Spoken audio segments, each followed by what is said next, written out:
नमस्कार मुलांनो, मी पूजा ताई आणि यावेळेस तुमच्यासाठी आम्ही कोणती गोष्ट घेऊन आलोय बरं?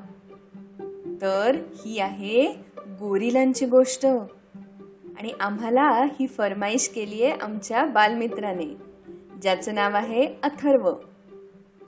आणि ही गोष्ट आम्ही समर्पित करतोय डायन फॉसी नावाच्या प्राणीशास्त्रज्ञांना.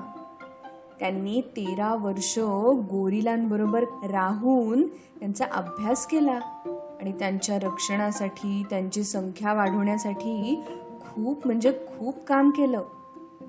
खरं तर अथर्व, तुलाच थँक्यू. तुझ्यामुळे आम्हाला हे सगळं लिहायची संधी मिळाली. तर गोष्टीचं नाव आहे गोरिलांच्या राज्यात.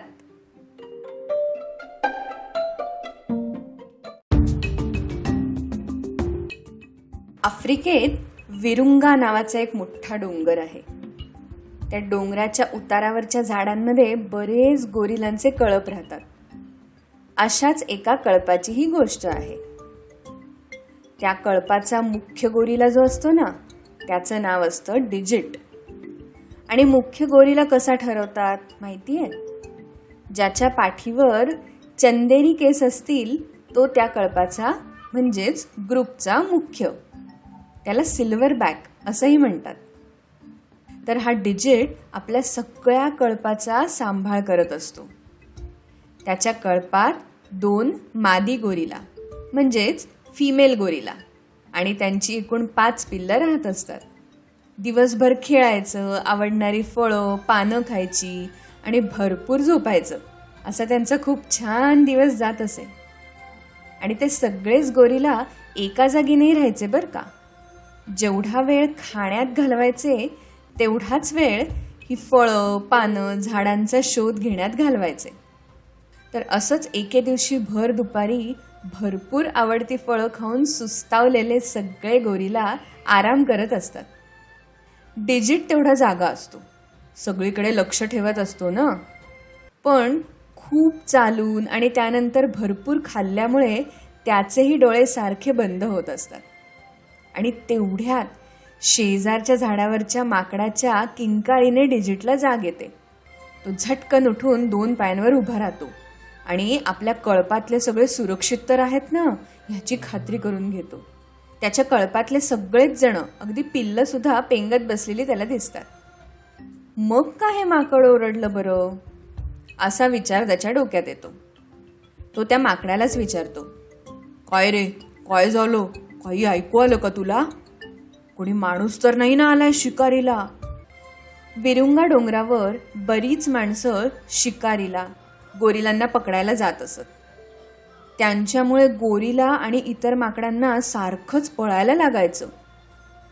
तर ते माकड डिजिटला म्हटलं, नाही रे, आपल्या नाही, पण शेजारच्या टेकडीवर मला एका छोट्या गोरिलाच्या पिल्लाचा आवाज आला. असं वाटतंय माणसांनी लावलेल्या जाळ्यामध्ये ना ते पिल्लू अडकलं असावं.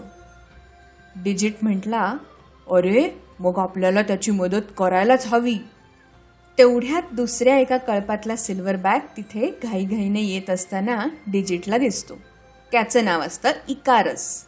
तो डिजिट जवळ येऊन म्हणतो, माफ कर डिजिट, मी तुझ्या हद्दीत न विचारता आलो, पण आत्ता मला तुझी मदत हवी आहे रे. डिजिट म्हणाला, काही हरकत नाही इकारस, बोल, काय करू मदत तुझी? इकारस खूपच घाबरलेला वाटत होता.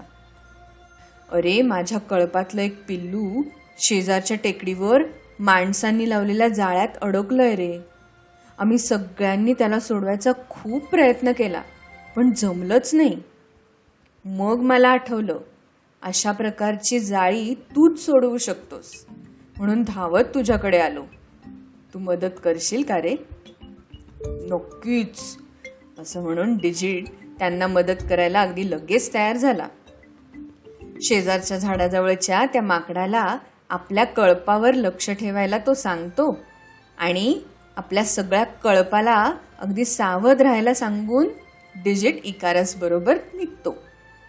जेव्हा इकारस आणि डिजिट त्या पिल्लाजवळ पोचतात तेव्हा बघतात की ते पिल्लू जाळ्यात अगदी पूर्णपणे अडकलंय.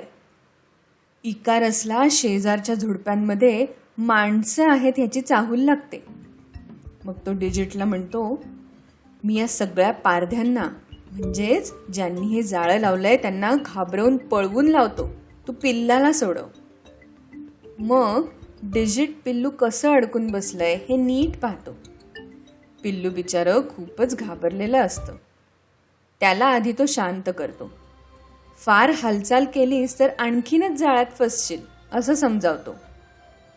एक एक धागे सोडवत लागेल तसं दातांनी धाग्यांना तोडत डिजिट त्या पिल्लाला अगदी हलकंच बाहेर काढतो. आणि तिकडे इकारस त्या पारध्यांना आपला हिसका दाखवून पळवून लावतो. आणि मग डिजिट आणि इकारस त्या पिल्लाला सुखरूप त्याच्या आईकडे आणून सोडतात. इकारस डिजिटचे खूप आभार मानतो. डिजिट त्या पिल्लाच्या डोक्यावर एक टप्पू देऊन नेहमी सावध राहायला सांगतो. मग त्या दिवशी रात्री डिजिट आणि त्याचा कळप विरुंगा डोंगरावरच्या दाट जंगलात जाऊन राहतात. सकाळी उठून सगळा कळप परत खायच्या शोधात निघणार. एवढ्या डिजिटच्या डोक्यात एक विचार येतो.